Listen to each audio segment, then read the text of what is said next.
doon. Yan ang naging laman. Ang lahat, kulang 2 sako. Oh, puno. Bagay maliit naman sako.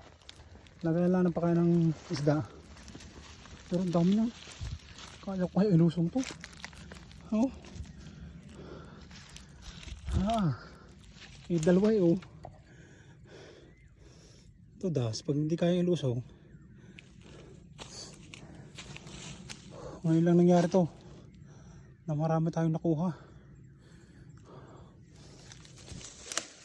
Oh, mapagpala talaga. Pinagpala talaga ng Panginoon. Oh, sa gubat ganun yan. Oh. Ang gaganda kasi ngayon maghanap ng packet dahil lang kakaunti yung dahon ng mga puno, mga ipil. Oh. Kakaunti ang pinaka na. Pinakandahon kaya kitang kita agad pagka ano. Ayan ang bunga ng packet. Ayan, ang kaunti kaso malayo eh. Yan, namumuting yun sa ibabaw. Kaso malayo, hindi masyadong kita.